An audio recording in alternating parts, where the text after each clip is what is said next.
like to welcome everybody. I'm very happy today, especially happy to have the great George Coleman, one of the greatest saxophone players of the 20th and 21st centuries, with us today, and an old friend. And and he's with his buddy, I'm his with my manager, beloved manager Eli. his beloved manager Eli. That's the best way to put it. That's Yeah. it. And Eli Windau, who's just of invaluable assistance to George, and George is on the And scene. others. Yes, and others of George. She's your ideal manager. I mean, She is this great. this is not the cigar smoking agent that we grew up with, George. Remember those? Cigar smoking. She got no Abby Hoffer. There's no Abby Hoffer in her.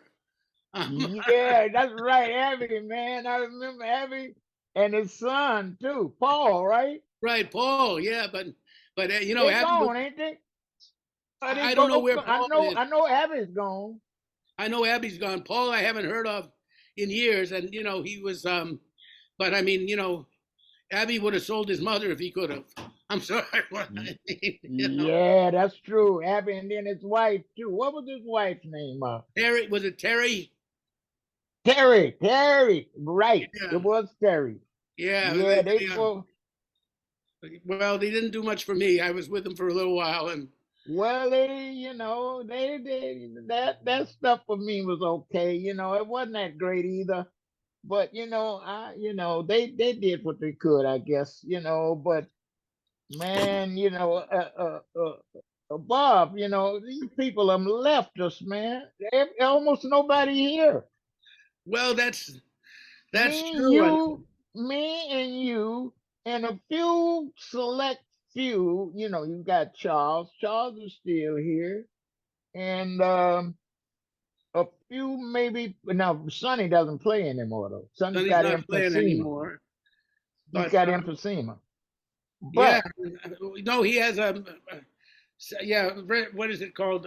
Pulmonary fibrosis is actually what he has. something like that, he can't breathe. See, I can still Yeah. breathe, man. I can still breathe. I can still think, and I can still finger. So as long as I can keep these assets in my vocabulary, I'll be okay for a while. But my expectations are, I'm limited with that. I know the day of reckoning is on the horizon. But until that day happens, I'll be here, and my girl here is taking care of me. She's Well, taking good that care. happens. That happens. I mean, I remember when I was a kid, my grandparents started reading the obituaries regularly, and I thought to myself, how morbid that is. What are they doing every day? It is, man. It's very morbid. It's very morbid because I'm thinking every day. I think about the people in Memphis, the people I grew up in high school, the people that I know. They're all gone. Almost everybody's gone. There's nobody left. Just a few of us from I that know, era. I mean, I lost two friends last week. I mean, Sam Burtis. Did you know Sam Burtis, trombone player? No, I didn't know him. Well, Sam did everything. I think I knew of him though. Yeah, he was on the scene for years, and he played jazz. He also did a lot of Broadway shows, and he did a lot. He had a very successful knew everything about the trombone. Was like the Joe Allard of the trombone and lower instruments. So he passed last week at only 77, and man. And Jerry Coker died this week. That's another trombone player, wasn't he? No, he's a tenor player. Oh, it was a tenor player. Yeah, right. And he wrote the first book, the first jazz textbook, which was called Improvising Jazz. Yeah. Mm-hmm. And he was a mentor for me. He gave me I was a soloist with the University of Miami band when I quit high school, but I should have been in high school. Did you study down there in Miami? Well, I didn't study. I hung out with Ira Sullivan. I know he was down there. He was like on the faculty down there, wasn't he? Ira was on the faculty down there. Well, eventually he was. But when I met him, he had just come in from Chicago. I was 13 years old. Oh, yeah. Well, I remember him in Chicago. When I first arrived in Chicago in 1956, he was there during that time. I know. And of course, Joe Siegel, was his boy and still was till the end, Yeah, Me and Joe's. Siegel split. Siegel is gone now, so Yeah, all the people from Chicago, Jody Christian, uh, who yeah. else? Well, there's a bunch of Bob. guys I want to ask you about. In fact, Chicago, that may be a nice place for us to, I want to get about Memphis and all the group of Memphis, like the Memphis Mafia. You Yep, guys were, an incredible amount of people. Well, for instance, I think Booker Little, Mayburn, Frank Strozier, Stroger. Charles Lloyd, Hank Crawford, Yep, you, Hank. Lewis Hayes from Yep. there or not? Uh, Huh? Lewis Hayes was from Memphis or not? No, no. Okay, Lewis is Detroit. Detroit. Okay, Yeah, but Lewis is Detroit, and Curtis Fuller's Detroit too. Curtis just recently passed away too. yeah, I knew him too. And well, I would say though, there was New York and there was Chicago and there was Memphis was like right, and there was Detroit, and then I would say Memphis was right kind of behind that as far as cities that produced an enormous Yep, amount of players of your generation. And yep, they so, were. so when So there's a bunch of guys in so when you Chicago. get ready, let's save these little episodes for the time when we have the interview. Well, this is the So interview. We already kind of started it, but you know what? I oh, we didn't. started it. Oh, Yeah, okay. but I didn't Well, introduce you keep yet. talking. Wait, let me Keep do the talking, my introduction. boy. I will do the Okay. introduction. George Coleman and I, if Okay. you haven't recognized him, this is the great George Coleman, who one of the great tenor players of all time, 20th century, 21st century, and we're thrilled to have him here. And we've been rapping. This is the two of us hanging out and talking about, times that we both knew. And I want to get into times that I was not around for that George was there. We'll get into that in a minute. But I'd like to welcome you to our podcast called On the Real Side. And the music you're hearing, they will be hearing this music. We're not hearing it as we record it, but it's there, is an original by my very good friend and George's as well, our buddy Walter Davis Jr., the great Walter Yeah, Davis Jr. Walter was great, man. Walter was something else. Walter was something else. We were a duo, and I'll tell you about that too. But we'll anyway, and we're here as we said before with his manager and best friend and a wonderful person and an agent that doesn't just help George, but gives a lot of special devotion to George. I remember what Walter said to me, Bob. One day he said, "Hey, you like to play fast, don't you?" I said, "Yeah." I said, "Yeah, Walter." I said, "Yeah, Walter. I do like." I said, "I grew up playing fast with some of these players. I was Max Roach and and Elvin." You know, Yeah, well, we. you know what? Turn this off, so we won't get that. Yeah, those guys could play fast. And also, we were just starting to talk about Chicago. And, I've been, Sonny Rollins told me a story. It was maybe Ira or Sonny, one of the two. I've talked to them about Chicago. Sonny said something interesting about Chicago. He said, New York, cats would get together and play, but to get ready for a gig, usually. He said, Chicago, people just played to play. And when I was there, Bob, it was like 24-hour day music, man. I mean, everywhere you look, there was, and remember the Swing Land and the Cotton Club and those places like that where they used to have the bass on the stand and the drums set up, and the guys would come in at all times of night. This is in I had Chicago. a gig, yes, in Chicago. I had a gig that started at 6 a.m. in the morning. Believe that. And 9 o'clock too. I had two. One was on State Street, and the other was in right adjacent to the Pershing, a Yeah, place well, I heard called about the Pershing and Budland. the Sutherland and the The French Poodle. Sutherland. The French I never really played the French Poodle, but I played the Sutherland. I was there with Miles at the Sutherland. And Uh, Red Fox was on the bill. He was playing. He was like the intermission guy, and he kept us in stitches, But let's say hello to Red Kirk Fox. MacDonald. Hey, this is the great Kirk MacDonald, wonderful tenor player, friend for years. And Kirk is here, right? Kirk is Yeah, I'm here. here, he's a George. How wonderful you doing? player. Kirk is such a wonderful player and a great guy too. I would say so too. We've Thank been you. buddies a long time. Good to see everyone. Yeah, Yeah, it is. hey, Eli. Kirk, Hey, we had a Jesse. wonderful time when I was there with you too. We played some good stuff together, me and you and Pat too. Pat That's played right. really great, man. We had really great time there. I'm sure you And did. I I was know those talking to tracks. Bob. I was talking to Bob about our departed, the great friends that we've had. Jerry Fuller and some of the other people in Toronto and everywhere in the world who have Yeah, left this us. is But well, it's, we're still hanging in. We're still hanging around. I thank God every day. Yeah, me I too, thank man. the And we all Creator. have our little health issues, but we've been able to come there. So continue, son. Let me know what you want me to talk about. Well, there's many things I want you to talk about, but since we were on Chicago, I was talking, I met Ira when I was 13 and he had just come down to Miami. And so Ira was my original mentor. I wasn't, I thought I was going to be a musician, but when I met Ira, I knew I was going to be a musician. It was one of You knew those, it was you know, Ari was a fantastic guy. He played saxophone and brass too. He played great trumpet. He was something else, man. and he took up flute in his 30s and then became a bitch on that too. He was, Yeah, man. but Ira told me, as a matter of fact, we were talking about Chicago, and Frank. Well, I want to get to Frank Strozer too because he's somebody who's still on the planet. But He's still on the planet. He's a recluse, though. right, he's quite reclusive, and but Yeah, he doesn't want to be known. Frank was a very, very different. I'll put it different. He was a different kind of person. His personality was somewhat distant. From the norm.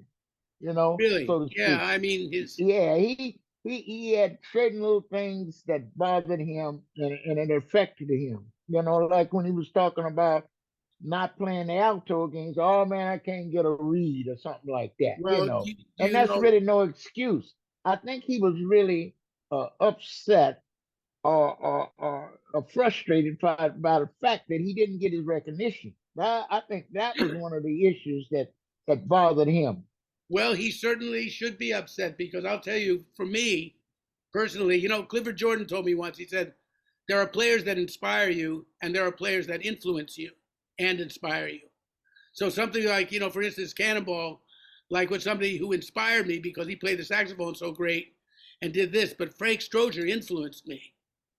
Well, Frank, Frank Story was something else, man. He was really great. he was amazing. He He was, was, I mean, to me, he was I would say I don't like to compare people because there was McPherson and there were a couple of Bunky Green and some people, but Frank was definitely, you know, Bunky Green, that's another one. that's another Yeah, Chicago guy. In Chicago, he was great too. Well, somebody said, I think Connie Milano told me. He said in Chicago, you could drop a nickel off the Wrigley Building, and chances were 90% you were going to hit a tenor player. Yes, that's right. Well, Bunky, I remember Bunky because I've never been in love before. He would play that all the time.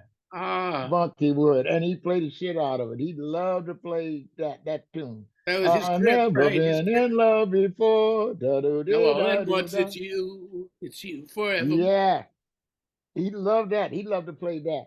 But Bunky was something else, man. Bunky played them other keys too.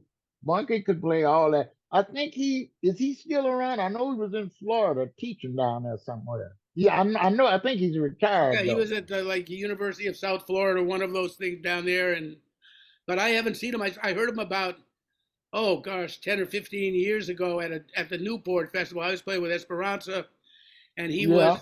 he was with that Indian alto player. They had this group with the two altos, which was actually quite nice because it was, I mean, Bunky was one of those cats that would play things that you'd never think of. Eddie Harris like that too. Yeah, he You had quite an extensive repertoire. Yeah, Yeah, I I mean, haven't seen him. I haven't seen him since he left Chicago, and we're talking 1950, circa 57. I haven't seen him since then. the But phrases that somebody plays too. George, like for instance, when you play, or even Sonny Rollins, there are things that I'm in that ballpark. I'm trying for sort of shooting for the same things, sound wise and idea wise and everything. And then there are other cats like Bunky or Eddie Harris, that you just go, where did they think of that? Lockjaw's like that too. Oh man. Where does he find those I'm notes? telling you, man, Lockjaw was he was really my hero because he was so unique. And do you know, Bob? Let me tell you something, man. Nobody could play that stuff that Jaws played, but Frank Foster could mimic him, man. It Really? was amazing that Frank could play all them slurs and things he used to make and them ideas, those the things that he used to play. He could sound just like Jaws, man. Well, he I sat mean, next it to was him in Basie's incredible. band, I right? say, how can a guy transcribe? Now, if you wanted to transcribe, write some of that stuff down that Jaws played, man, you'd have a problem. Yeah. How Well, I can you mean, write that stuff? well, he sat next to him in Basie's band for quite a while too. I think He he heard did. him a lot, right? He had him right next to his. Well, you know what he did was he was out there doing things because I used to run into him on the road with Sweets. They had a little group out there, Oh yeah, and then he went back with he started booking. You remember that that's when right. he He was became the in the booker book? for Basie's band. He was, I mean, and then Lockjaw. and Yeah, then yeah. after that he went back to Basie and he played some great solos. The Flight of the Food Birds, he plays a wonderful solo Oh on that. yeah, yeah. That's And then, but the thing you really want to hear is that thing he did with Coleman Hawkins when they played that man. The two of them oh played some some really great stuff. yeah. Well, I But mean, there was I have a story with Jaws that you might enjoy. This is funny. The first time I was in Europe, Chet Baker brought me over to play at the Grand Parade de Jazz of George Wein, and I was like 23 years old. So he brings me over, and I played this concert. The first night, it's one of these all-star concerts, and it's my first concert in Europe. And on the bandstand, the saxophones were Jaws, Zoot Sims, and me, and the trumpets were Clark Terry, Joe Newman, and Chet, and the rhythm section was Kenny Drew and Larry Ridley, and David Lee, the drummer with Sonny Rollins at the time from New Orleans. He was my age, and we were buddies. So he was, but yeah, everybody else was a picture on my wall except I knew Zoot. But it was like all of a sudden my wall came to life. So I'm there, and the first night I'm nervous, but I played my best. And after the concert, Jaws walks up to me and says, "I want to tell you something, young man. You were as good as anybody up there tonight." And I was thrilled, and this and that. Now and that's something. a That's couple a of nights later, Jaws was always complimentary though, man. He but was such a great influence to all of us. He was such a wonderful guy and really nice and very unique player. there was another Nobody in side the of world Jaws. could play that stuff that Jaws played. Nobody Him could and Johnny play. Griffin, that band they had was like unique. Yeah, well, Ira said it Him was and Johnny funny. Griffin. Yes, well, that's another story. But I want to just finish the story with Jaws, because that's not the story. I mean, I was very happy that he liked what I did. But the upshot of the story, the punchline, is a couple of nights later, I'm playing another concert. And you know how everything is outdoors there? There's like a bar, and then Yep. there's the stage, and everybody hears shit. So I'm there, and Chet and I had gone to the beach, and we had bought these hats. They were like Crocodile Dundee style hats that the Africans make. So we were at a party with Maurice Coulaz and Dizzy and everything on the beach in Antibes. So I bought this hat. So I'm playing and I'm wearing the hat at night. I wore it for the concert. And I get off of the bandstand and I see Jaws at the bar and he's drinking his scotch and milk. That's what he liked to drink. Yeah, that's what I remember. That was his drink. Great. Right, scotch and milk. So I say, "Hey, Jaws," and I mean, this is the man. He complimented me. You feel good. How you doing, Jaws? This and that. And he whacks me in the head. He took that big hands. He had the biggest hands, George. And he goes bang and knocks my hat off. He says, "Get that fucking hat off. You don't need no motherfucking hat. You can play." Because Chuck Mangione was popular at the time. You don't need no gimmicks. Yep. You don't need no gimmicks. And he said, "Next time I see you with that hat on the bandstand, I'm going to knock more than that hat off." Ah, and that's something. That's quite a story. But Ira told me in Chicago, he said Booker Little and Frank Strozier they had a house together, and he said 24 hours a day. Rollins told me that too. 24 hours a day, there was somebody playing in that house. Yep. Booker, man, I was out there when I was out there with Max, man. He would wake me up in the morning because I would feel ashamed sometimes because I didn't do too much practicing during that time. I was playing at night, but Booker, I used to hear him all during the day practicing. And man, his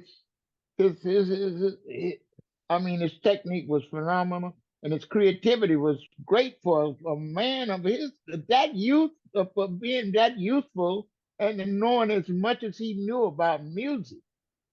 It was Yeah, astonishing what he could do in just the short years that he was on the planet, man. It's unbelievable. yeah, I I couldn't think, believe that he was something else. Him and Frank Stozier both. They're really phenomenal players. I was very happy to be associated with them. And of course, they were from Memphis. They were Memphians, you know. yeah, and you George. guys knew each other in Memphis. Did you guys all, you must have all known each other there. And then who was the first Well, one to go? I was somewhat their mentor because I remember the first time Frank Stozier came to me. I was at his house down in Memphis. He had a piano there, and he said, "Man, what is it all about? You know, how do you improvise? What is this all about?" So I played a couple of chords on the piano for him. I said, "Now mimic this. Here's what this is." And he played the tonality that I was playing on the piano. He said, "Oh, is this it?" And I said, "Yes, this is it." So from there on, at that point, he wasn't playing. But when I showed him, I said, "Look, this is what you do. See here, this chord here, play this." And I told him what it was. And from there, he just progressed on and on and on. He was a But you tell great him to play writer. because maybe you should He tell could me. arrange, he could do everything, man. This guy could do everything. Him and Booker both. They were youth, they were like young, man, and they could do all of this stuff that people go to Berkeley and the University of Miami to learn. These guys knew that stuff, man, just like me. I was playing in odd keys during that time because I was playing with some of them blues guys. I was playing in E natural, A natural, F sharp, you know. So back in the day, that's what I grew up doing. Well, that's So what I you wasn't had to playing the do. intricacies of I wasn't playing the intricacies of some of the harmony, but I was playing the blues in them keys, which is kind of difficult. You play the blues in F sharp and E natural and C sharp and stuff. Yeah, That can be a little bit of, and I'm doing a they little call little them of that guitar now too. keys, right? The guitar That's been the keys. guitar keys. Yeah, Yeah. yeah. Eli knows about that. She know because she plays guitar. Oh, I see. Yeah. Well, Frank Strozier, there's one funny thing. I went to Brazil for 7 months in 1974, and I had this steady gig with a trumpet player named, well, I won't name him, but it was a club called the White Elephant in Port Chester. So I would come up from the city and play every Wednesday because it was a good band, and I played in Port Chester with him every Wednesday. And I said, well, I got to go. I'm going to go down to Brazil for a while because I had a chance to do that. So I lived there for 7 months. So he said, I said, he said, oh, when you're gone, I got Frank Strozier for the Wednesday nights, and I would say, well, that's it for that gig. I don't think it's Yeah, I pretty don't hear clear. from him at all. There's one friend of mine that gets a card from him every holiday, like Christmas and things like that. It's one guy that's in touch with him, but nobody else is. As a Well, he matter of said he fact, loved Frank, but he was glad to have me back. And I said, "That's yeah, you're just saying that as a courtesy." He said, "No." yeah, He said, Frank was driving me crazy. He'd come out with a box of reeds and lay the whole box on the table, and the whole set he'd be changing reeds and trying that's reeds, right. and he He would play was he was a beautifully, and it reed drove me freak. nuts. He was crazy about Reed, and that was some of his retirement was attributable to the fact that he couldn't find a Reed. He used to tell me, "Man, I can't get a Reed." And you know what that is, man. You're gonna never find a real. Every once in a while, you'll find a perfect Reed, but sometimes you have to go through them. And he was frustrated with that, and that's what he used to always talk about. Oh man, I ain't gonna play no more. I can't get a reed. I can't find a reed. And he had Oh, this silver Selma too. I think he played this Silver alto. He Selmer, had yeah. great alto. I've seen him with But your accent, but as a matter of fact, one question I got to you about Reeves, I meant to ask somebody. Somebody I once said that when the United States and Cuba were dealing with each other, which would have been the time in the 40s and pre-Castro Cuba, the reeds were better yep, because they were getting the cane from Cuba, that's right. I used to hear about that. Yeah. right? So he might have had a point with some of that because I never really got to play the Yeah, pre-Cuban. but all the things that we have to deal with, you got to deal with that, man. Now, I for many years I was getting all my reads free from Dario and Rico.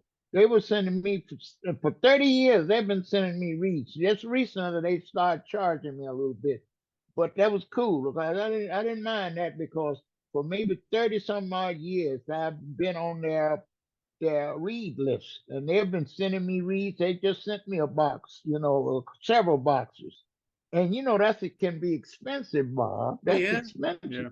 Yeah, you get 5 reads, and maybe one. You might get one if you're lucky.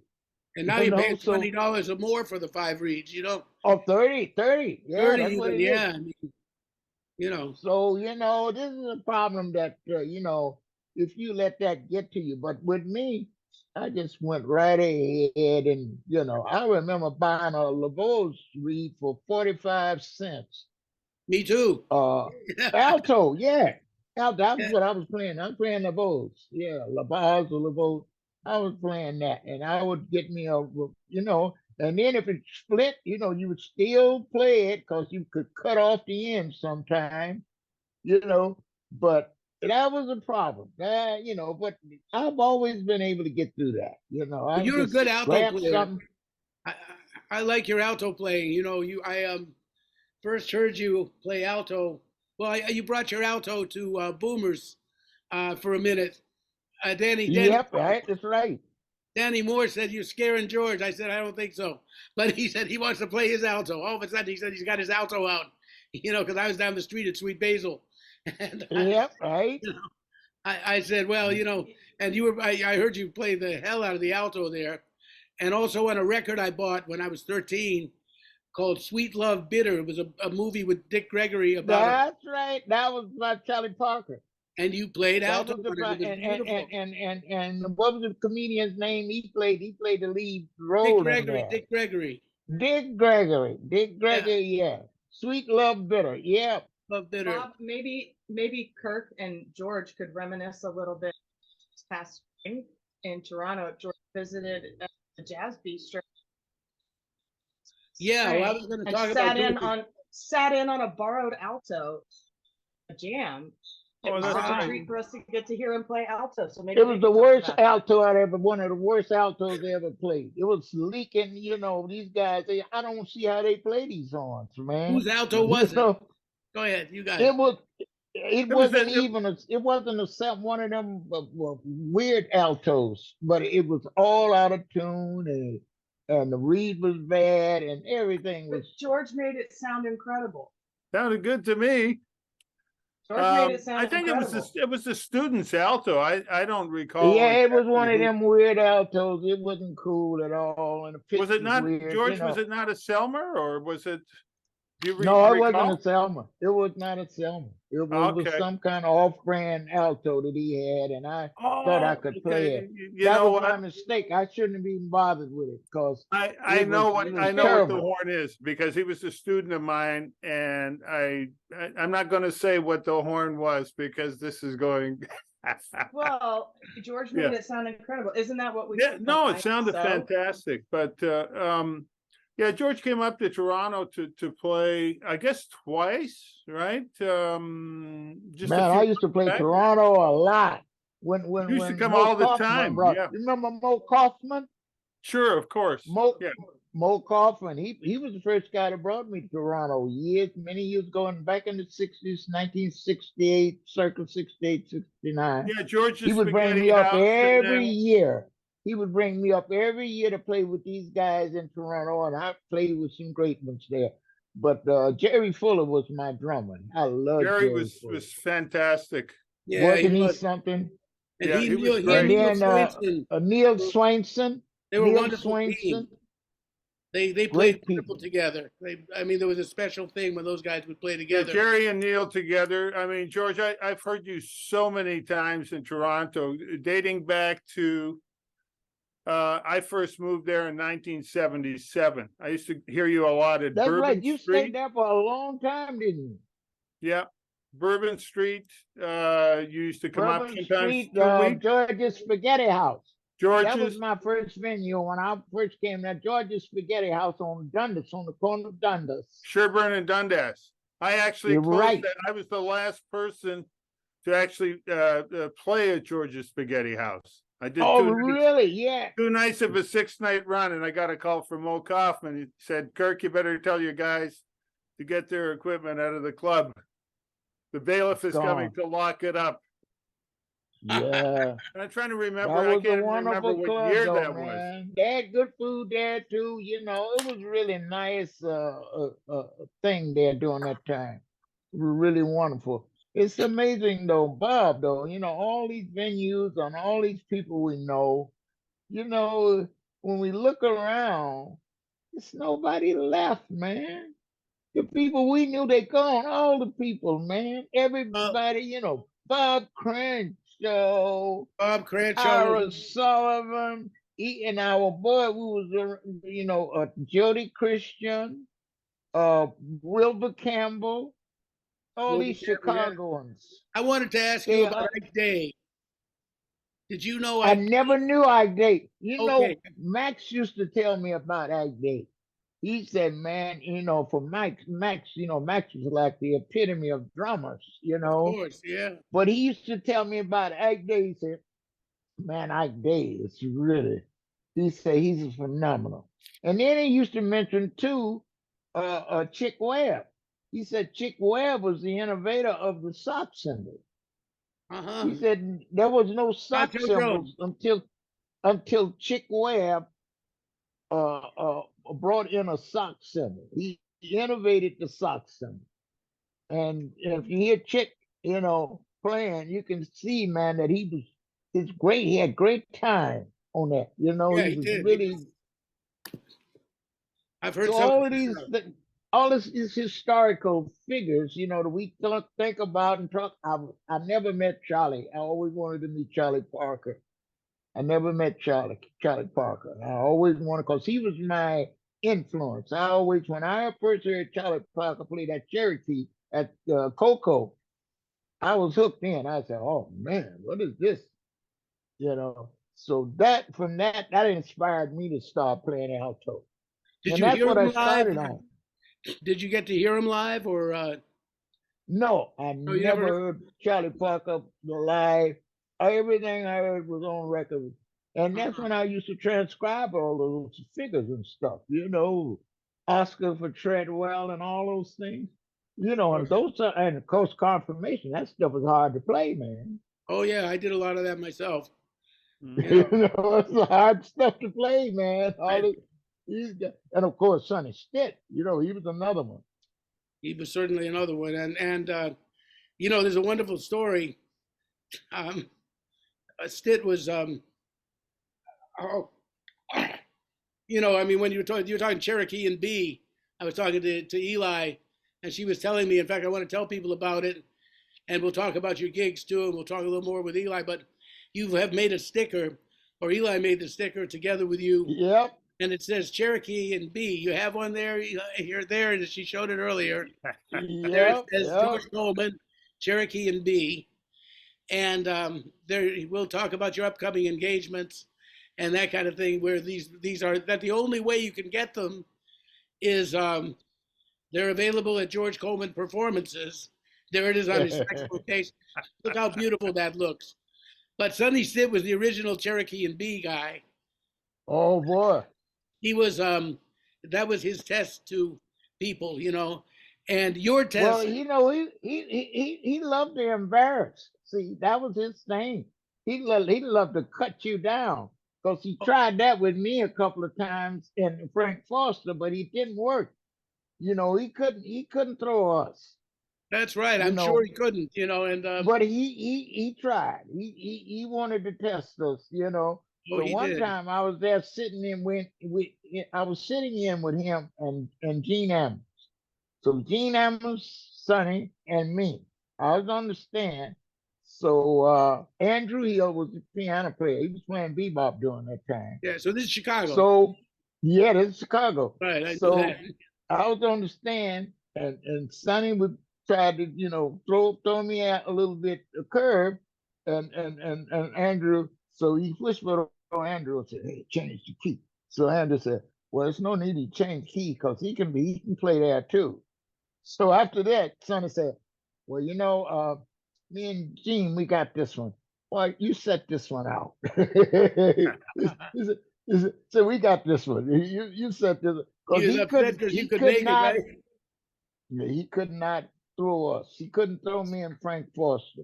Well, when I So sat in with you in Rhode Island, I had listened to you, and you might have bopped into Sweet Basil now and then, but we knew each other, but we hadn't played together. The only time I really played with you was you were playing at a club called Allery's in Rhode Island. I remember that. I remember Allery's. Yeah. Yeah, and I came over there and we saw each other, and you said, "Hey, man, you got your horn," and so I said yes, and I got up on the bandstand with you, and you called the theme "Rhythm in D Flat." Yeah. And and I was okay with it. The same thing. You couldn't do it. I was all right. And after that, I remember you introducing me to a couple of people. When we met people, we'd be, "Oh, Bob, do you know so and so?" You'd say, "This is Bob Mover. He can play rhythm in D flat." You actually told people that. I'm very proud of that you mentioned that. You did great, man. You did great. I remember. I remember the days, man. We They had were the some days. wonderful Now times. There's a Now, great Steve, he story. could play anywhere you want. But his crib, because Train mentioned that one time. Train said, "Man, I wish I could play blues in D flat like Sonny." So Sonny could tear on a tenor. That's kind of a little bit tricky too, playing D flat on the tenor. But all the older guys, that was their crib playing D flat rhythm. Well, because you get the And lowest blues. note is the fifth, right? The lowest note of the Yep, whole B flat Yeah. is the the fifth of whole that B E flat, flat, right? and that makes it a nice Yep. key for the tenor. Because I hated on alto, but I loved it on tenor. It was weird. All of a sudden, I'm not crazy about G flat concert on alto. I mean, I can play in it, but it's not the favorite key. But when I played it on tenor, I started playing. I said, "Wow, oh, now I get it." Because I was wondering why would anybody want to do that. But Well, it's all there, Bob. It's all there on this fucking saxophone, man. But you got to, research a little bit. And here recently, I was telling somebody I probably haven't really sat down and practiced in maybe 30 years. Now I'm picking up. I'm doing a little thing during the day. I got the alto out, and I've been messing with the soprano a little bit. But the soprano is really a challenge. yeah, you Yeah, got I've to been doing a little bit of writing and whatnot, but I'm telling you, man, it's amazing what you can do at like this stage of our career. How old are you now, Bob? I'll be 72 in March. We're both in March, but You I'm still, Aries from the Pisces side, and you're Pisces. yeah. What day in March are you? I'm March 22nd, and you're March 8th or March 9th. Well, you're above the cusp though. I'm You're in on the another. cusp. Yeah, I Yeah, think because Maven was the March the 20th, and that's the last day of Pisces. right. And somebody said Aries. So Aries. you're Aries now. You're an Aries, but you're close. You're close. You're a March person. Yeah, I'm a March person. We're both that. So I'll be 72, and 72, man. You guys are so young out there playing great. Now I look at myself when I started around 17 when I got out of high school, but now here it is. Here I am, 88 years old. And well, this coming March, if I'm lucky, I'll be 89. So I'm weren't you playing heading with Ray toward the Charles 90. when you were 17? Weren't you playing with Ray Charles and BB King and those people? No, that story. See, they always thought I played. I never was in Ray's band. What I did though, one time when he came through Memphis, he needed some horns together. So I transcribed, I got a woman way across town, Lonely Avenue. I put four horns together. I was only 18 during that time. I put, I think it was two tenors, alto, and a trumpet. I put these four horns together and transcribed his stuff for him when he came through. So the band was all set for him. When he came through, he started thinking this was like the affair was like a benefit for homeless people and people who didn't have food and stuff. This was called the Goodwill Review in Memphis. This is back in the 50s, man. Back in 1953, circa 53, 50. I did, it was it was during the time when I did the Woke Up This Morning alto solo. Did you ever hear that one? That I did the alto solo from BB's Woke Up This Morning. No, I want to hear that. It's out there. It's out there. You can I hear think it. I've I heard played that. a house rocking alto solo in the key of C concert. But anyway, but anyway, so when he came through, I put these four horns together, and it was his music. So he was very satisfied with it. The only thing he changed on the arrangement was the ending chord. He put one note. He said, "No, I put this note on the ending chord." So that was the only thing he liked. And then when he came back a year or so later, he asked. I had left then. I was in Chicago. I was in New York. No, I was even out of Chicago because I was with Max and Miles during that time. So he asked this guy. He said, whatever happened to that guy that wrote those arrangements for me, the transcribers? He said, oh, that was George Coleman. He said, oh, you mean the guy that was playing with Miles and Max and on it? He said, yeah, that was him. But I was only about 18 during that time. See, so he was amazed. He said, wow, yeah, okay. So years later, I saw I was in the Netherlands and I was on the elevator and his manager was there. He said, you George Coleman? He said, yeah. He said, yeah, man, Ray really liked what you did. And this was years ago, Oh, that's later. beautiful. Because It he was not was easy really to please, wonderful for George. him to acknowledge that I had done that for him. And I was just in my infancy then, but I could write a little something. Well, We grew up and had Bob, we could do things.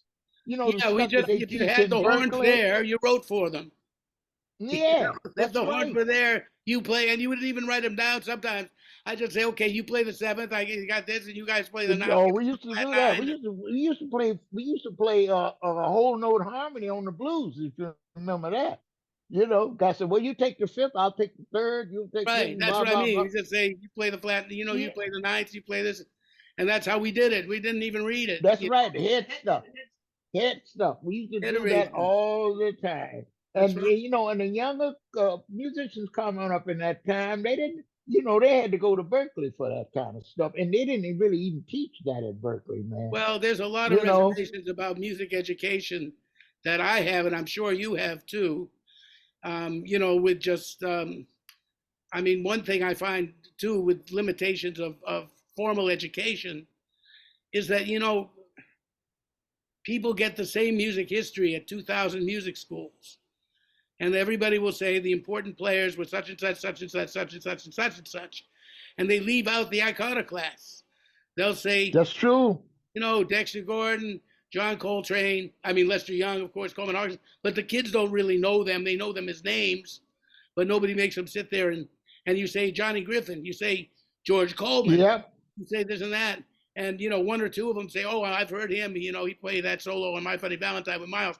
That might happen, you know what I mean? But it doesn't, I mean, Frank Strozier, who, No, they don't know guys like Frank. They don't know him.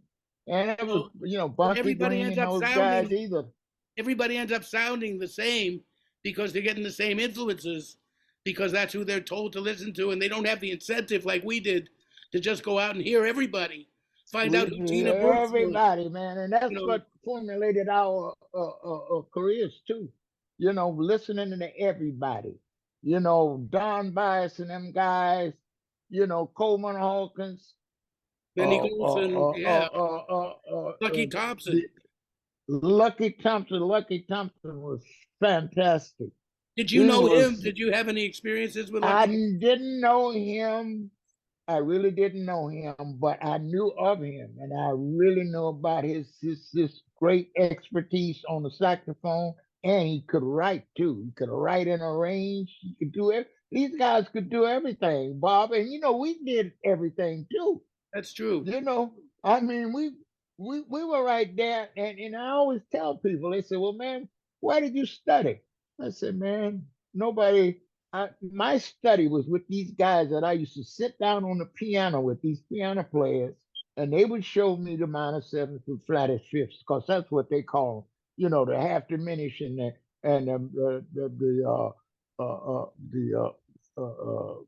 what do they Sharp call nine what flat, altered chords. the altar chords, all that. See, all of that raised nights and all that shit. I used to get that from just observing these piano players that I should check out, and of course, listening to records. That's where I got my instruction from. I Well, we never come from really that studied. same I school, never you went know. to any school. I never studied formally. I All never did my either. stuff. Yeah, we got it just from But I went to the. being I on the tell scene, you, listening to records, yeah, and listening to records and transcribing. going to the school of Walter Davis Jr. and Albert Daly Mhm. and Winston All Kelly, them guys, you Albert know, Daly. those people. By the way, your half steps are famous. You know this. For instance, the idea. Bobby Jones told me he used to call you George Half Step Coleman because of the harmonic thing. See, one of the things I admire about you is there's only a few people.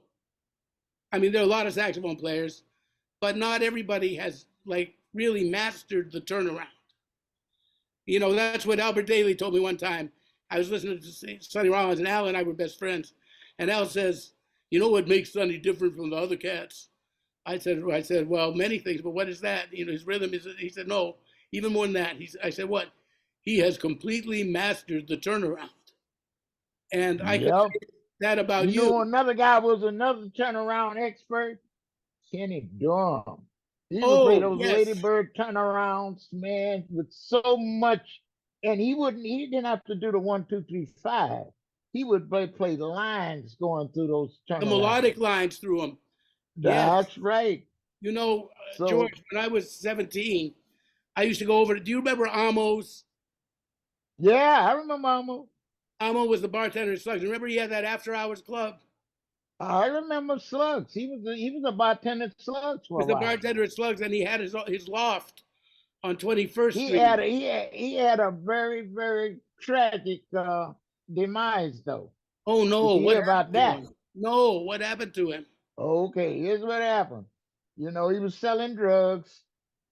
So some young guy, he got him strung out, and his father came from Germany and came to the Netherlands, saw Amo, and shot him and put him in a wheelchair. He was paralyzed for his last years. You never heard Oh, that though, really? Amo went back to Holland. Is that where he? So he left Yeah, the States. he was Suriname. Right, Amo he was was a from Suriname. Suriname. Right, but then Yeah, he moved to Amsterdam and he was selling drugs. yep. And so he sold some drugs to this young kid, and his father, he strung out this young kid, and his father. The story was, this is what they told me. This man came all the way from Germany and put a bullet in Amo, and Amo wound up being paralyzed. And I think I saw him when he was paralyzed the last few years there. But of course, he's gone now. But Mhm. that was the story about Amo. Well, we got to But tell Amo you. was cool. He furnished the guys with with coke and stuff, but some people got strung out behind that. See, with me, I was doing a little bit of blow and stuff. Well, when it came time for me to stop, I stopped. In 2090, I stopped. I stopped 1990. completely.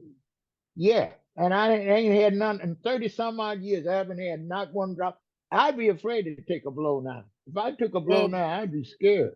You see, we have to explain to people that blow at that time was like having a cup of coffee. You went to somebody's That's house right. and they say, That's would you care for some? And they lay out the shit for you, They lay out, they put it on a little, sometime on a mirror, on a mirror and then you had the and quills with the dollar bills dollar and bills. the tin foils and all of that stuff. And remember, people had those little vials, and you'd wear it around your neck. Right, and the little spoon.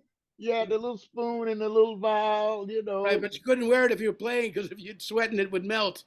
I found that It out. sure would, yeah. I found that out once. I had a violet blow around my neck, and I played a set, and it was particularly And you intense. sweated and it was It gone. It was melted. dissolved, right? It was water. Yeah. Boy, that was something involved. I mean, That was all of these things that we lived through. We've lived through some turbulent times, my man. Let we me tell did, my you. friend. We did, We've yes. been through a little, for us to be a living testimony to that era and to still be around during the time. Now, see, you young though, see, but see, people like me, it ain't no more of these guys left, man. People my age, Barry Harris is gone. He just Yeah, it was recently sad left. too. Man. Barry's Hey, gone. Kirk Lightsey's still with us. Kirk is Lightsey's still still here. around. Kirk Lightsey He's in is still Paris. there. He's in Paris. He's living there. Yeah. I saw him maybe a couple of years ago. He came through because I think of the trumpet player, his wife, who's a singer. I'm trying to think of his name. I can't remember, but he was a good trumpet player. Anyway, he came here to do a little thing with her. She was a singer, and that's when I saw Kirk. But that was it. And then, I reminisce. I hear that stuff we did with Chet. I said, man, Kirk really played really great on that. Those are very And see, underrated records. I think that all played beautifully. Herman Wright was the bass player. Roy Brooks was the drummer. That's right. And Kirk Lightsey was a great rhythm section, and you and Chet sounded beautiful together. I thought you were, just. You know what it was? We didn't rehearse it either. We didn't rehearse. Chet didn't rehearse. We had a few charts. They put a few of those charts that we did, all that stuff for smoking and whatever. They put some charts like we would run them down in the studio and then we record right away. Yeah. And then some of those things like Fine and Danny, I play a counter line with him. And he made a remark. He said, well, George Coleman, I didn't even have to rehearse with him because he would play all the harmony that I needed behind my the lines that I would do. He would play the harmony, and that's what we grew up doing. That's what we grew up doing too. I mean, that was what I got a funny story with Chet in rehearsal. This is good. We rehearsed a couple. We had. I was with him at different times, probably for about 3 years, a total of maybe that. But we stayed friends. But he says one day, we're going to have a rehearsal. So the band goes and has a rehearsal. And we played My Ideal. And we played a tune called Ganid by Tad Dameron, I remember that. Yeah, Ganid. Yeah. I can't remember how it went, but. We rehearsed it. And, I can't remember it now either, but I know it. I mean, that's, anyway, we played it. And then we didn't play it for about, 2 months passed at least. And then Chet says, let's play this. And he starts to go into it. And the band stares at him. And we're like, we're trying to remember it. And he's got it. And he says, we rehearsed it. Why, we rehearsed it like 2 months ago. And he expected you to remember it. And you should. Those were the standards that were there. He was a fantastic player, man. I never knew Chet could play like that, man, until I recorded. Because everybody thought I was in his band. I never played in his band. I never played a gig with him. Only thing I did was in the studio. Everything I did with Chet was in the studio. And we did maybe 2 or 3 sessions. And we couldn't do it long because, his Jones wouldn't let him stay there too long because the chops would give out. He would play, Chet would play maybe 2 or 3 tunes in the studio, and that would be it. He'd have to come back the next day because he had to take care of his Jones. So that's what he would do. He would come in, we'd do 2 recordings, then we'd do another 2 recordings on the next session. We did about 3 sessions for those 5 albums. Uh-huh. And Now he hated Richard Carpenter. Oh, They're Bob, out there now in a da da. CD with 30, it's 30 tunes. I counted them one time. We did Wow. 30 tunes on those 5 CDs that we did, 30 tunes. And he We got did, very we upset. did Cherokee, we did Miss Jones, we did those original things that Carpenter and that other guy, the arranger that he had. Well, he hated Richard Carpenter. He wanted to put a contract out on this guy. He really didn't like him. I remember that. Well, Carpenter was a thug, he was one of them guys, he was a thief, he He was was one a of thief. them. Huh? Yeah, That's what yeah, Chet he said. Carpenter. Yeah, George. he wasn't cool. So, but I went in. All I did was go in the studio, and they would put these little charts on the stand, because we read most of the stuff that we played with Chet. It was written. All these little figures were written. Because I didn't know this shit. All this walking and smoking and all of that shit. I didn't know nothing about that. But they put these little charts. It was nothing difficult. Nothing really difficult that you had to Yeah. go over and over and over. We go in there and we run it down a couple of times, and that was it. But I it was remember really Mid a now. wonderful experience. I didn't never realize, I guess I did realize though, because I was so amazed at how great Chet played.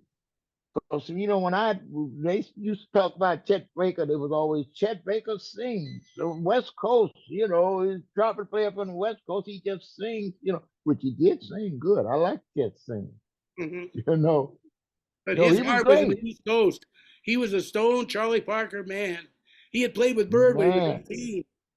Bird gave him, he had traveled. Ba ba doo da, ba ba be da da ba da, ba ba da doo da, li did do do dee da ba do dee, ba ba da da da da. That's Gnid. You're But right. Yeah. that's it, ain't it? Nid, yeah. Yeah.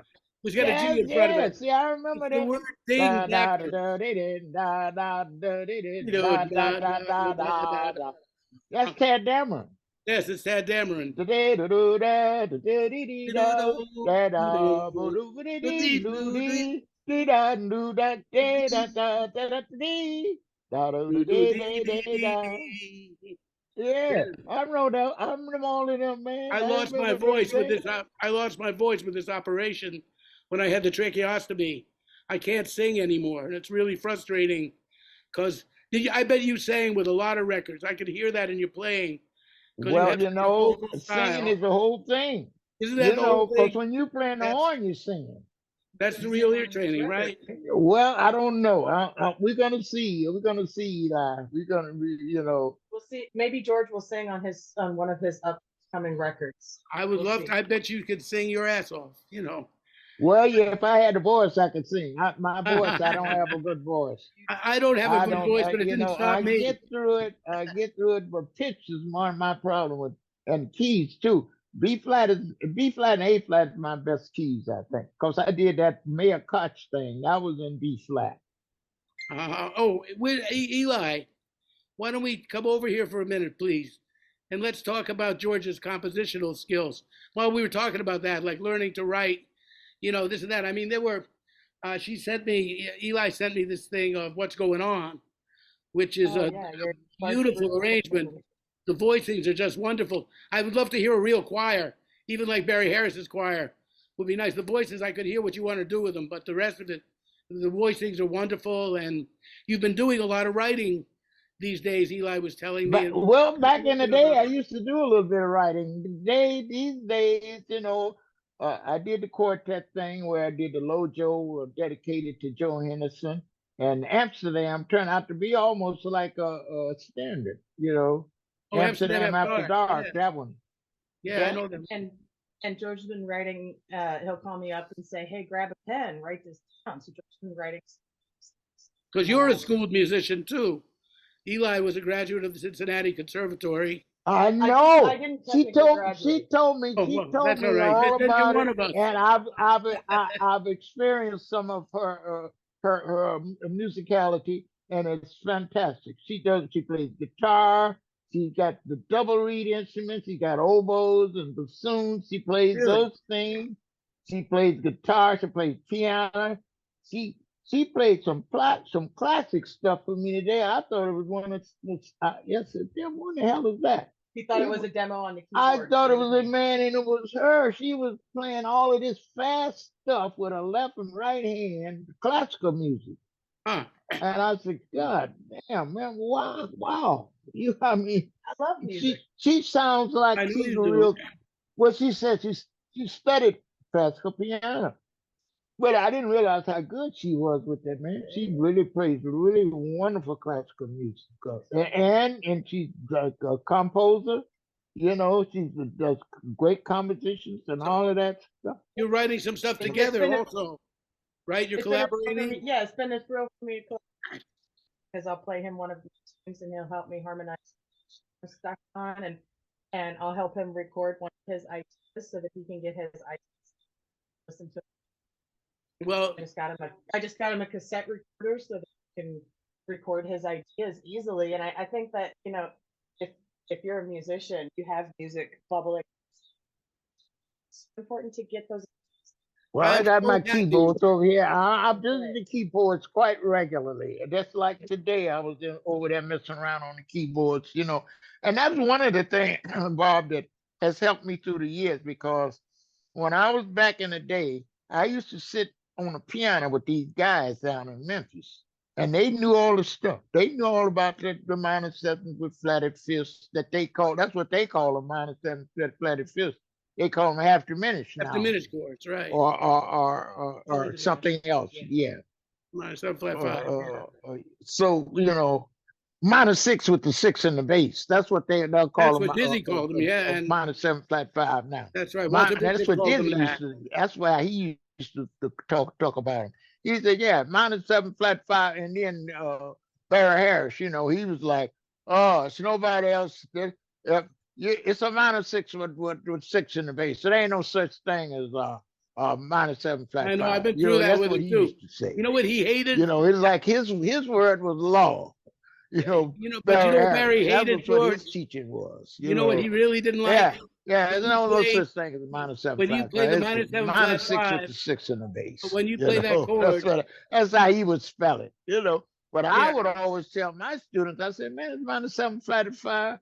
You know, that's easy. I say because when you're moving, you got movement there. You got a G minor C7. You know, well, he or didn't like F minor B flat 7. You when know, you put that the way natural ninth on it's top. easier for you than to have a -6 with the 6 in the bass going from to a dominant. I said that could be confusing. You know, He hated that. George, he really didn't like when you put the natural ninth go ahead, Eli. top of the half diminished when he went. The minor chord with the major 7. Yeah. And if you put the minor chord with the major 7 over the tonic, then it's one minor major 7.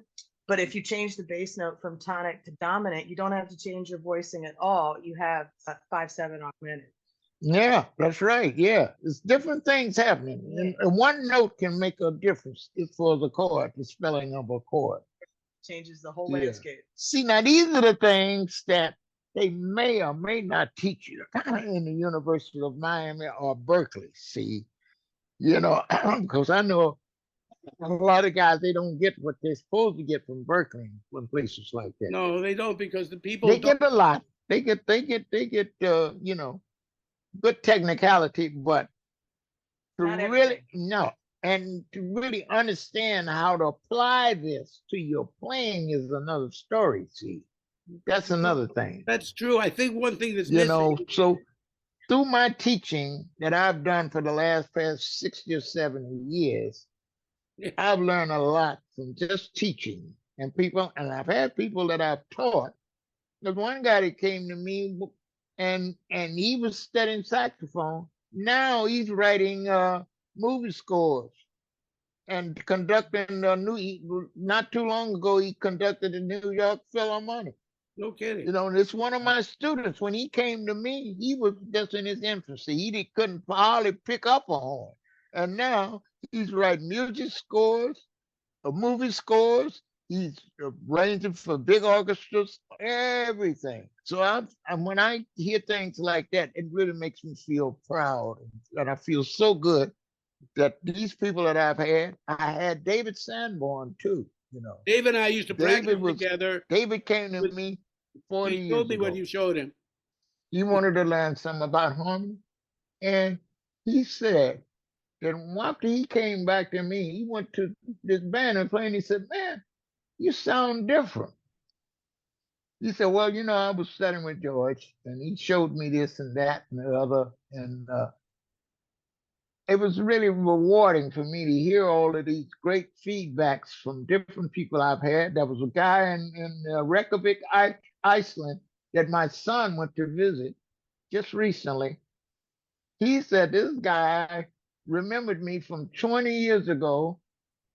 Well, actually, he's 60 now. He was 20 when he came to me 40 years I've ago. been 40 years ago. Yeah. He said this guy transcribed my solos and so many other things, great positive things I've had from people that I've had the opportunity to instruct and influence, you know, through records and also through personal get-togethers. You know, like today, Rubo's coming over, and we're gonna work on some stuff there. I don't know whether you know him, Bob, but he's a good player. Mike That, DeRubo. oh, Mike DeRuba, yeah, a good alto player. Yeah, I think Yes. my thing fell out here. No, I if you want me think, put it away. Oh, you did? Okay. well, Yeah, the you thing put it Are that away. we they get, through? Is the interview through? No, we're still recording. We no, still recording? Yeah. yeah, Oh, but I the can't thing hear that they nothing. get, Uh-oh. You can't hear nothing? No. Oh, I see what you mean. Oh, I yeah. see what you mean. Yeah. that's why he All wasn't. right. Oh, I got it now. It's back. It's back because I couldn't hear it. How's that? That's it. Yeah? It's in now. Oh, that's good. The thing that they get from you, George, and I think that they get from me and they got from Barry and they get from Kirk, is that when we teach, we have experience. A lot of things in academia is like academic inbreeding. It's like cousins marrying. I mean, the person's whole experience has been going to Berkeley or going to a conservative, and then they're staying there and teaching that, where they don't have the thing of being in the world and learning those things. I when in those No, days, they don't experience it. See, that's the yeah, whole thing. They haven't. See, we experience it. We be on the bandstand experiencing all of this stuff. and You that's what know. you're teaching because we know it works because it works. You can listen to your records. We've been doing it for Well, many years. yeah. We've been doing it for a few years. Yeah. Have you heard this thing about this? And I love this as it applies to jazz education, that in theory, there's no difference between theory and practice. But in practice, there is. Yeah. In theory, there's no difference between theory and practice. But in practice, there is. Mhm. And I think that speaks volumes. In theory, we can learn everything about playing jazz that we need to know through a music school. But when we actually put it into practice, there are things we have to learn on the bandstand. Yeah, and a different. Yeah. That's right. Once you get on the bandstand, that's another story. See, That's you got Yeah, tempos, you got harmony, you got Very tempos, good. you got harmony, you got feeling, you got spontaneity. All of these things come into focus. Because you got to think instantaneously, and you got to know what you're thinking about and what it is. So I always tell people, I say, you got to know what a C to F7 is, C minor 7 F7. You got to know what an F sharp to B is. You got to know what an E minor to A is. These are 2 5s, And then when you got right. the You have one to in know there, that. you got to know that. You got to know that's got to be in your ear and in your mind somewhere. But Right. the execution is another thing too. You got to be able to execute that too. Well, a pianist asked me last week what I thought of his execution. I told him I was in favor of it. Yeah. Well, I think we're coming up on about the last 10 minutes of our recorded interview. So I wanted to make sure. Well, we there's touch a on few other anything that things we I wanna wanted to touch get on. on here. Well, the thing is that your half steps, we were talking about that kind of idea. Also, I think when people say jazz theory, I say, no, I don't teach jazz theory. Everything I'm teaching has been proven. Yeah, right. It's not a theory. It's been proven. It's Yeah. not a theory. All It's this been stuff proven. is out there. I But think what's important too about music education is that I feel like studying music, it really just gives us a way of talking about music. Is not what we study, it's not what we write down, but writing music down and studying written music and writing about music, it really just gives us talking well, about that's music what it is. But more people, coherently. So it's important to remember that the music is not what's written down. It's you hear and what you feel. Yeah, well, and that is what the whole thing about it is. We use all of this theory and harmony and all this knowledge as a means to an end. But once you get on the bench, and I always tell guys that say, you ain't got nothing to look at. Well, You that's got the your horn beauty. in your hand, and you got your mind, and you have to know the numbers, and you put your ear to whatever you want to play, and you got so many different people that you can relate to through the years and listen But to how they did it. So that when you put all of this together with what you've heard with them, the transcription, all the different things you've heard, all these different players, that's why it's very good for all these young musicians out here to be talking about, oh, I'm doing my own thing. They got to listen to Coleman, or they got to listen to John Coltrane, Sonny Rollins, Charlie Parker, Sonny Stitt, uh, well, all of that, yes. if you will, and piano players too. Art Tatum, Bud Powell, some of the young guys out here. Sonny Rollins told me, George, one time. Sonny said that to him, he felt that saxophone players were often translators of pianists. He said, I like, guess so. that was a very interesting point. I think he was making that how we, he said that like Bird, even Coleman Hawkins, Bird, Don Byas, are all essentially translating Art Tatum. And then when Bud and Monk came on, Oh yeah, then Sonny said he was translating Bud and Monk along with learning the Tatum that he'd learned. And he said that, yep, like the people that we play with, like, when you play with Herbie Hancock, some of that's going to rub off on you.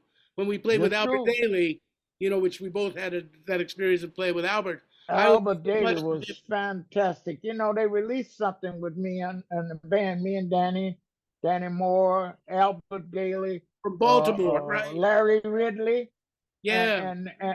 and, and Harold White, the drummer. I remember Harold. He used That to have sessions at his house. Yeah. yeah, yeah. This last thing we did, Corey Weeds, the guy from BC, he released this thing we did, and it came out pretty good, man. We did something. This quintet was wonderful, and Albert Daly, he was just fantastic. Yeah, I want to hear that. I was thinking also, that days when I was mentioning Amos, I stayed with Evelyn Blakey quite a bit, who was like you, Eli, and Jessy. These are jazz saints. These are our um, female saints of jazz, I call you. The And bebop angels. Evelyn was Hmm. a female angel of jazz, and so Wynton Kelly and she used to go together, And Evelyn let me stay at her house because it was easier to get to Amos, which I was all the time. I was all over there every weekend, and she was singing there, and Wynton was playing piano on that out of tune piano, and KD and Wynton, Kenny Dorham and Wynton were inseparable, and Yeah, so they would come over to Evelyn's house, and they'd hear me practicing in the living room, and Wynton would come out. Evelyn. Now, who was this? Evelyn Wu. Evelyn Blakey, Art's daughter. Oh, Evelyn, yeah. Evelyn was a sweetheart. I like Evelyn, Yeah, she man. had that She was place on the cool. Lower East Side and in the East, That's right. I remember that place down there. Yeah, I remember it. It was upstairs, wasn't it? that was. And I would Yeah. go to be practicing in the living room and listening to records and doing my stuff, and these guys would be falling in and out. So Wynton Kelly showed me something one time, which I won't give the lesson here, but I said on Green Dolphin Street, there's nothing in, but it goes da da da, there's the setting, and then the setting, da, da, da, da, da, da. That fourth bar, you play something there, and it's on the music. It has nothing. It's just two bars of it's in C originally, but I'm saying if you play an E flat, it's just F minor, B Right. flat 7, D flat, and then A flat, D flat. So he showed me, why don't you turn the E flat into a dominant? And then you can add Mm, turnarounds. And then all of a sudden I understood all about that. He said, but then again, you might put a B flat in front of that, and then you got a 2-5, and then again you might make the flat if it's substitution with that. So you got an A7, you might just splang it. And anyway, 20 minutes with Wynton was like 4 years in the conservatory. The ain't next that week, something? It's I was a better amazing, isn't player. it? How those guys can enhance and give you knowledge that you may never get in a conservatory. That See, was the thing, these guys could show you different things you can do.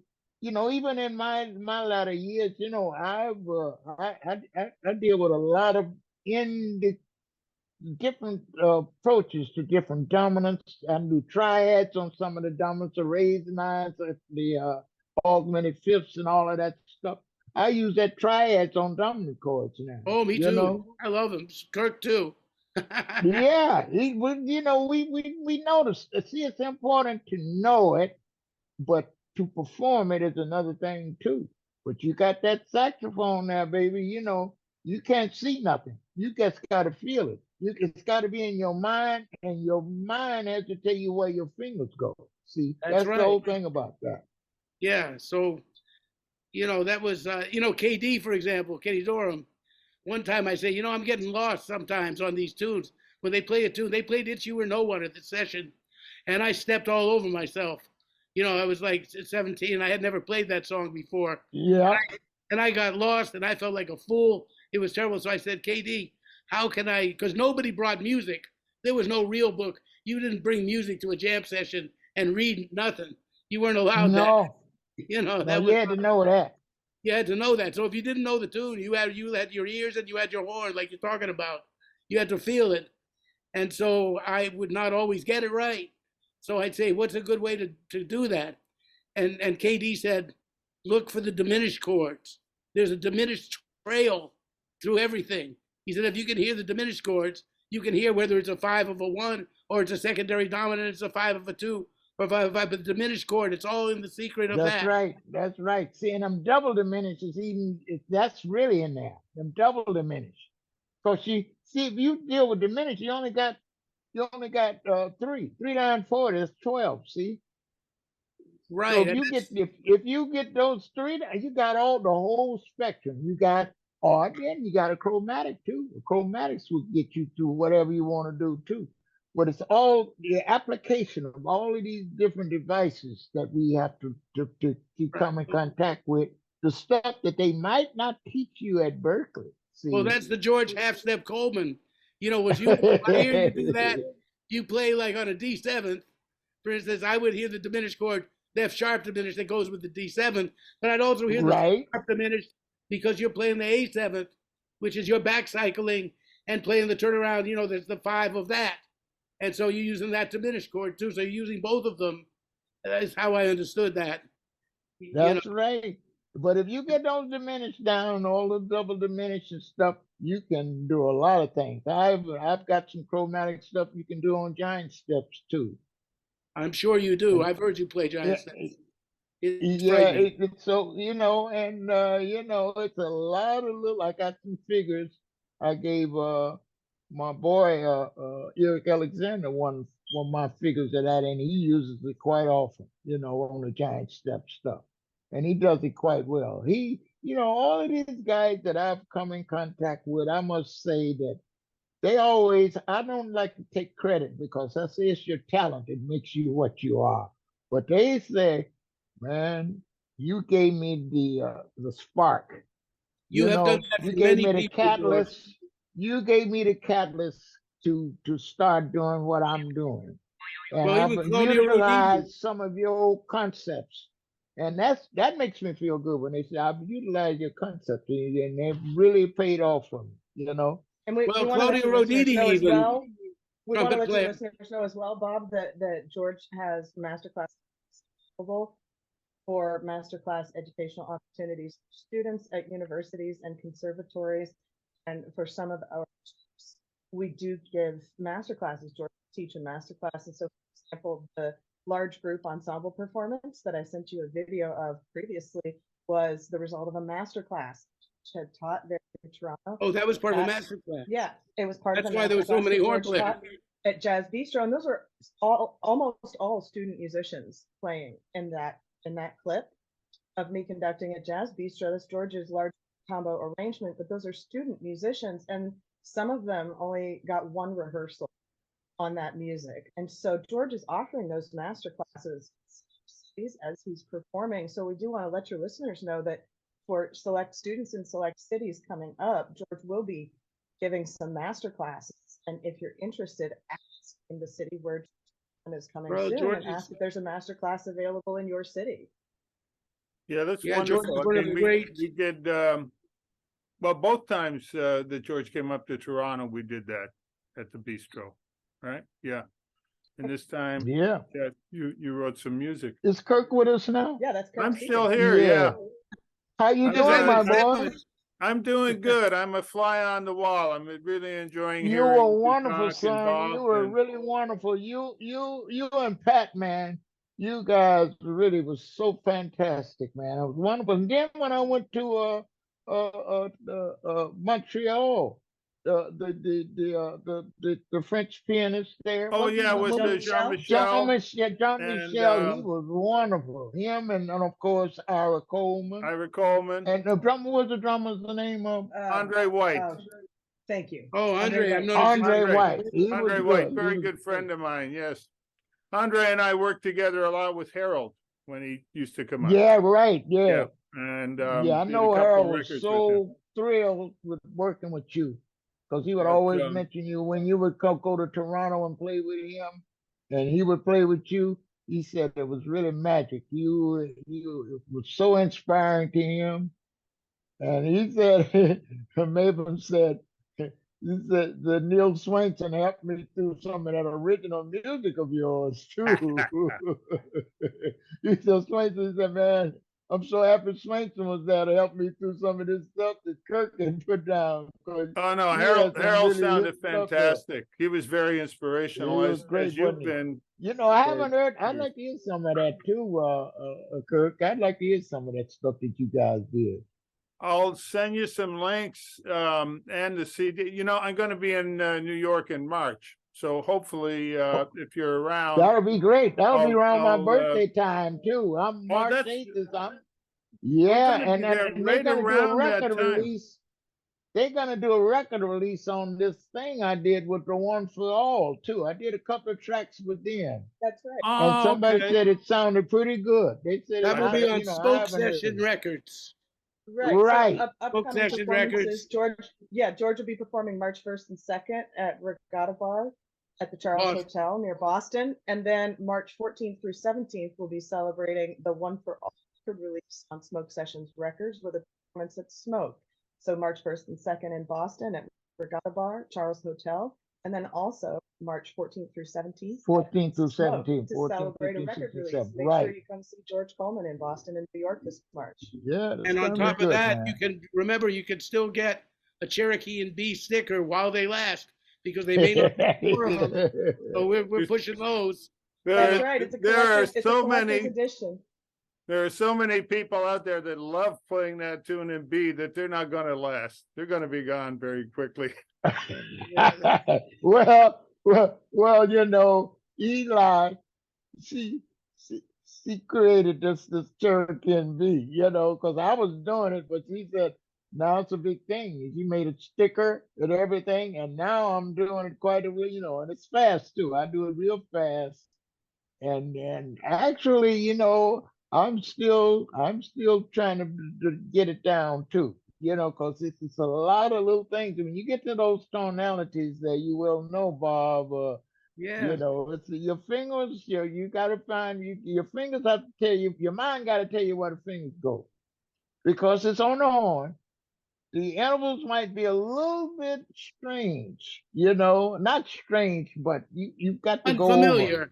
Unfamiliar, Ye- maybe a little bit unfamiliar. That's right. That's right. That's all you can say is unfamiliar. But if you But practice, yeah, if you practice, you can get them. You can get it down. You but know, you and know it's what's really good important about to do that? that because your horn is what you. That's like you've got to be in touch with it. You know, your horn is something that you have to be in touch with, and there's a lot of areas on it that it doesn't seem that much. How many do Sonny Stitches tell? How many keys on the saxophone? Rah, rah, rah, you know, he'd give you He a, yelled a at me for that. questionnaire.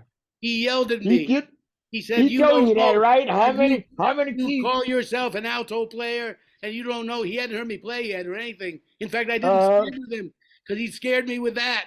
I said, "Oh, I'm not going to play with him." My God, he said, "How many keys on the saxophone?" I didn't know, and he yelled at me. And but oh, there's a funny story about Stitt. I mean, I know we got to go soon. and maybe we can do a second part because you're such a delight to talk with, But two little quick stories about Stitt that I think you might enjoy. One thing is he was at some place like St. Louis or somewhere, and every night he would invite this saxophone player to sit in with him, and the guy wasn't in his league. He wasn't really very good, but nevertheless, Well, he loved to cut people. well, That was right, his thing. and the way he put I it, mean, I want to cut. Boy, if you wasn't prepared, he would cut you to ribbons. well, And the he way loved to he, do that. but the way he described it was beautiful. Somebody said, "Why do you keep letting this cat sit in?" And Stitt says, "I just need something to chew on." That's it. That's it. He loved to cut you. And as I said, when he couldn't cut me and Frank Foster, I mean, he acknowledged that we could play the stuff that he wanted to play, and that we could play it maybe not as quite as good as him, but we would never be faltering. We Right. could Oh, I know you always wouldn't. stick with him. There's two quick questions I Whatever wanna he ask you. called, I don't care if he called all the things you are in the key of A natural, we could still play that too. Yeah, he You liked know? that. Your first note is F sharp. I mean, Right? I want to ask you two things quickly. We got about 5 minutes, but Okay. one thing is that there's a relationship in your music to I wondered if if you were brought up religious in any way, because there's definitely some church in you, and I noticed with the younger generation of people, black, white, it's all the thing. They didn't grow up with that kind of, church going background, and I just wondered a little bit about your childhood and if that was a part of your upbringing. Well, And also, my mother was a Baptist, and I would go to church maybe and fall asleep. I mean, church was not really my really big thing. I would do it because my mother was religious, but you know, uh, uh, church, but I grew up I could hear all the stuff in the church. And of course, the blues and all of that stuff is coordinated, it's all there. It's a part of the music. So that's how I became I got involved in all of that stuff, because the blues was that was the first thing we learned down there playing was the blues. You know, you play the blues in B natural, play the blues in F sharp with them guitar boys, because I played with Memphis Slim, Howlin' Wolf, you did that. Johnny Hooker. Johnny Hooker, all them guys, Johnny Hooker, Howlin' Wolf, James Cotton, all those guys. I used to play with them guys. The other part, You know, now the other part I wanted to ask you about was like your present spirituality, your feeling, without getting too involved. How do you feel about, the higher being or, prayer and this aspect of life? If you could put it into a nutshell, what wisdom have you? I'm sure you've acquired a lot of wisdom. well, I always acknowledge the fact that spiritually there's something here in this planet and in this world that is beyond us. I mean, life, death, all of these things that happen to us in this world, when you would be very narrow minded not to realize there must be something out there that we don't know about, or we're too we can't comprehend it because it's too complex for us. How can we think about the planets out there? How can we think about all these people or these beings that might have been around millions of years ago? All these animals and things that have happened. Now, man, this is a phenomenon, you know. So now, if you be very narrow-minded to say to yourself, "Oh, I don't believe in religion. I don't believe in this. I don't believe in that. I don't know." It's something here that we must acknowledge that's greater than us. So you can call it religion.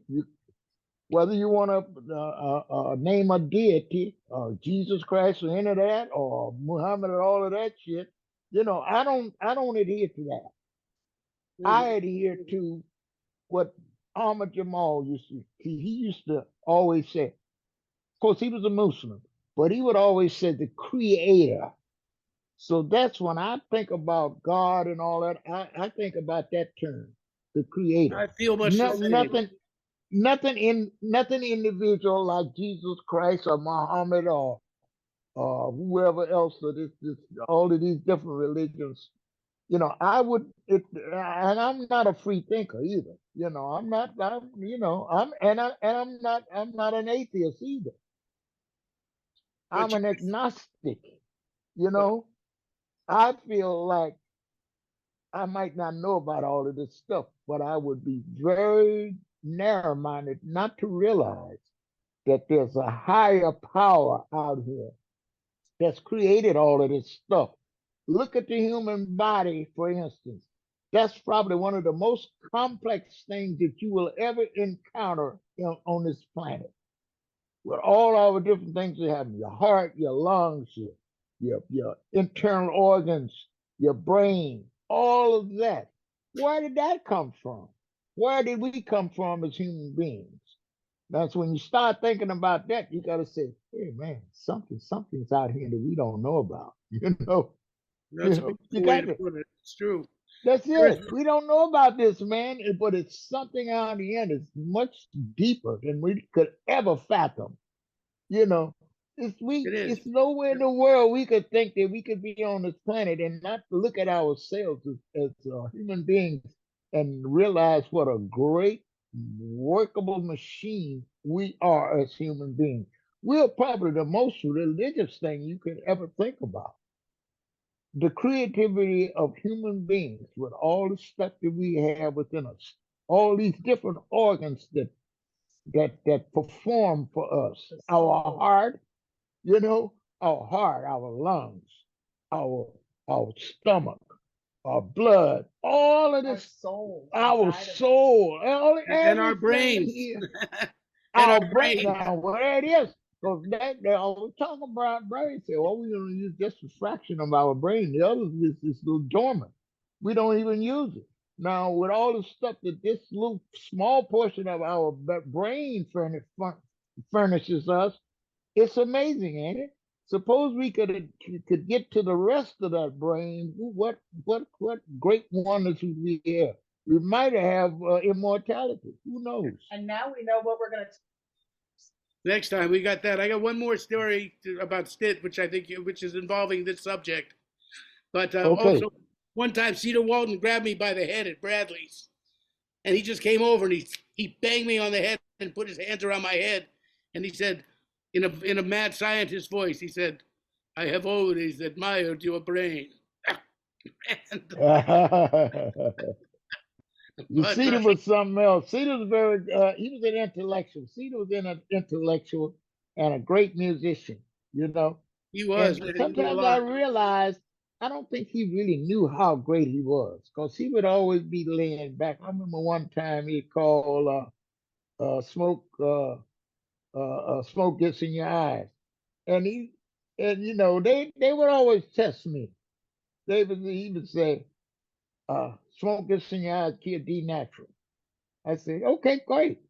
So when I played it down for all the changes that he had in there, he was amazed that and then after that, then I said, we did a little concert at Disney's one time, and I said, he said, well, what are we gonna play? I said, yeah, we'll play that blues of yours. I said, well, let's play Smoke Gets in Your Eyes. He said, no, I don't think I want to do that.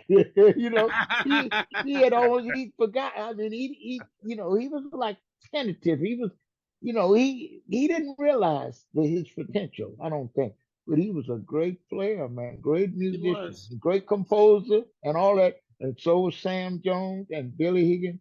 Those guys, when I played in that band with them, the Eastern Rebellion, man, it was so much wonderful things happening. And they inspired me every night when I played. We got some I tapes of remember. I some of heard you that guys. I too. heard you guys at Okay. Boomers on many occasions, and also, in the octet, they were. No, the octet, yeah, we got on that little small stage up there, I I was heard doing a something. little Did bit you of do the writing arranging for during that? that time. Did you do the Yeah, writing for most of that? No, I had some help from Bill Lee. Bill Lee was Bill great Lee for was doing that. the writing because And also Frank Georgia put that thing together. Frank's tune. He wrote that too and arranged that. Maven had a couple of things in there. So I had a few people that helped me, but I would say maybe 75% of all the arrangement I had in octet was mine. uh-huh. But all the other stuff, some of the other stuff, I had Bill Lee, I had Frank Georgia, I had That Maven. band should have been recorded more. It's a pity that Probably it wasn't should have. done. Probably should. Well, strangely enough, it's some tapes and stuff out there. I saw one You know. yesterday, George. I saw something that I had not seen with you and Frank and Sal Nistico, and you turned Sal loose on this waltz, and Sal ate it up. It was just that's another. Sal, boy, Oh, Sal was it's wonderful. fantastic. Sal played this Lojo thing, this D flat rhythm one time with the tritone bridge, and he ate that up. Oh yes. I mean, Sal Nistico was a fantastic player. He was really something exceptional. And it was a pleasure to have him in my band, and I'll tell you, because he was great. He was, you know, like so many, they got involved in the substance. That was the sad thing about some of them, when they got involved in the substance, Well, the that overtook substances, that. yes. Yeah, that took it, just like with Joe Henderson, man.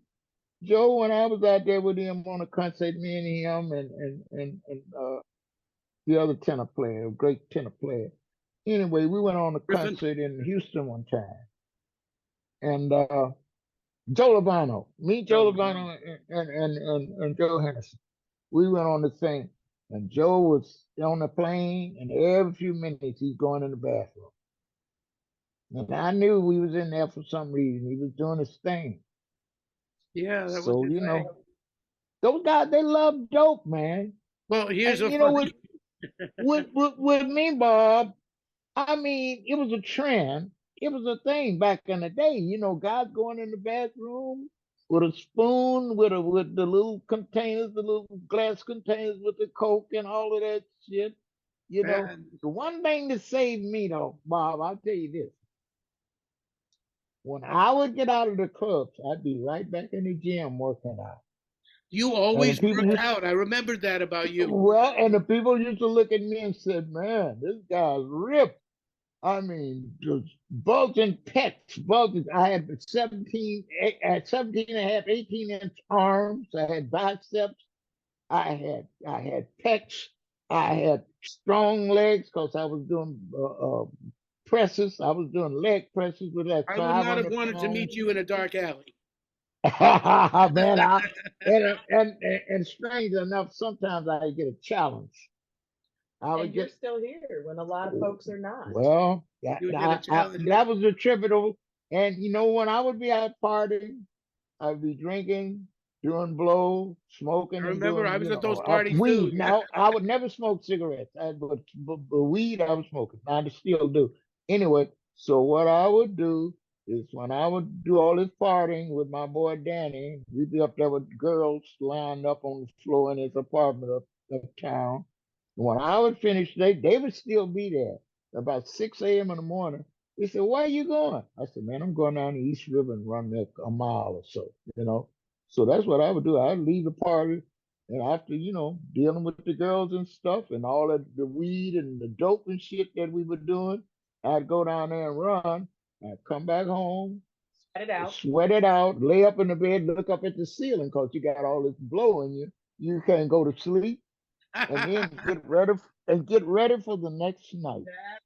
Yeah, well, Do it all cigarettes were again. my downfall, and I just Well, tell you two that's quick my stories. girl here too. I'm trying to get her to stop. I want her to stop.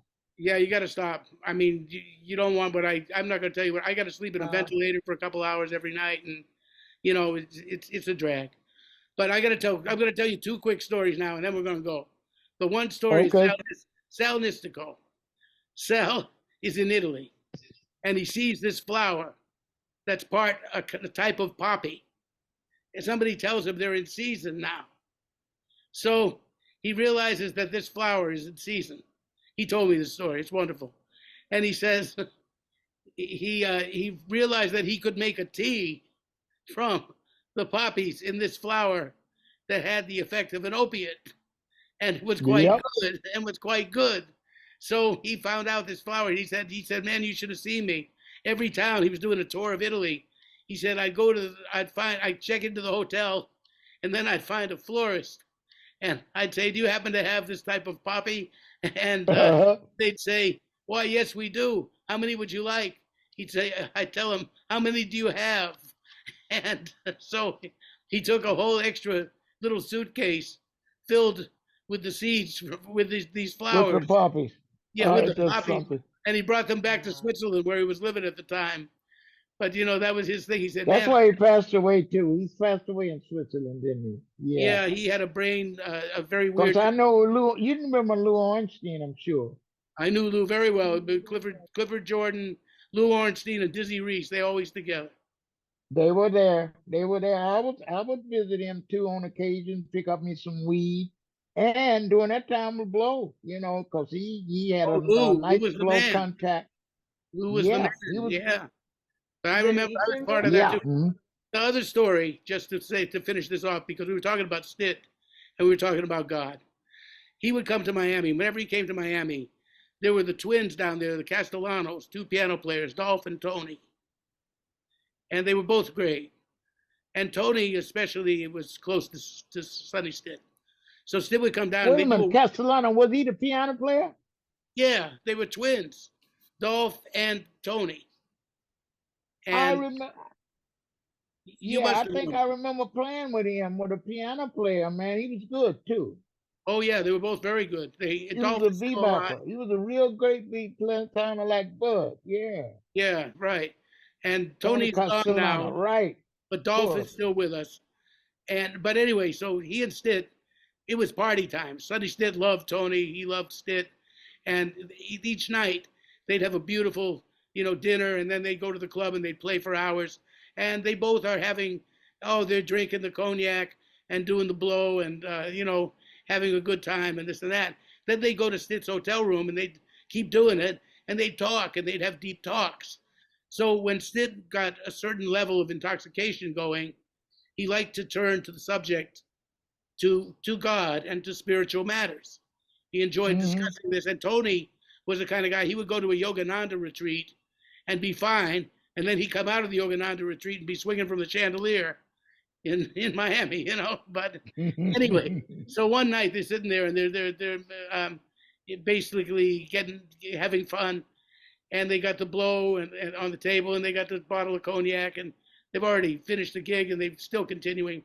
And so Tony says to Stitt, he says, Sonny, don't you think perhaps we're being a little bit hypocritical? I mean, look at us. I mean, we're sitting here, we're talking about sacred things, we're talking about these things, but here we have the secular.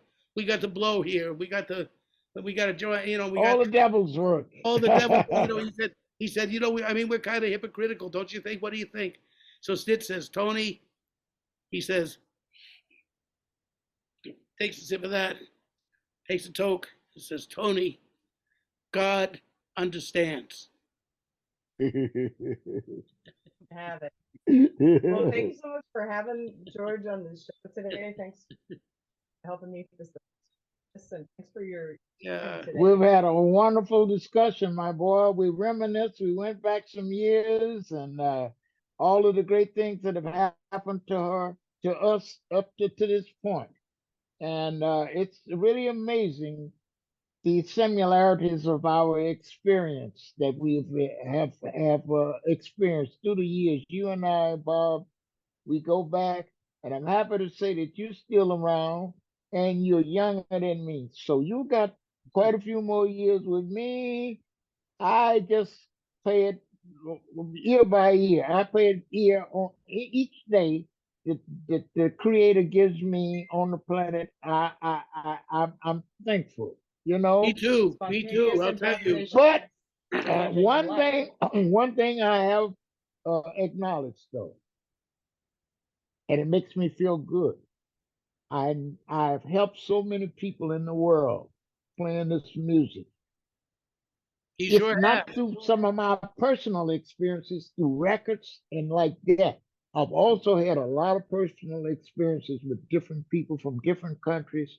I've had so many people that have come to me and acknowledged the uh the effects of my instruction. You know, they said, "Man, I've been able to do this. I didn't know this before I met you. Now I know this, I know that." I mean, it makes me really feel good. You know, I'm not in an egotistical way, but in a very uh appreciative way, in a human way. It's a in a spiritual human thing, you way, know. Kirk and has what that God has too. given me, what, for want of a better word, what God has given me to, for my appearance on this planet, the things that I've done to enhance. If I always say, wouldn't it be nice if we could get all of these people with all this hatred and stuff, that if we could just get them to cast all of that hatred aside and put it to good use to help people, all these homeless people, all these people that have no place to stay.